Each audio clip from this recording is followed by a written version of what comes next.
உன் பாதம் போகும் பாத நானும் போக வந்தேனே. உன் மேல ஆசைப்பட்டு பார்த்து காத்து நின்னேனே.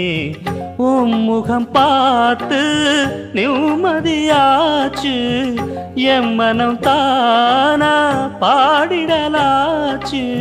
என்னோட பாட்டு சத்தம் தேடும் வந்த பின்னால எப்போதும் ஒன்ன தொட்டு பாட போறேன் தன்னால. செண்பகமே செண்பகமே தென்பொதிகை சந்தனமே தேடி வரும்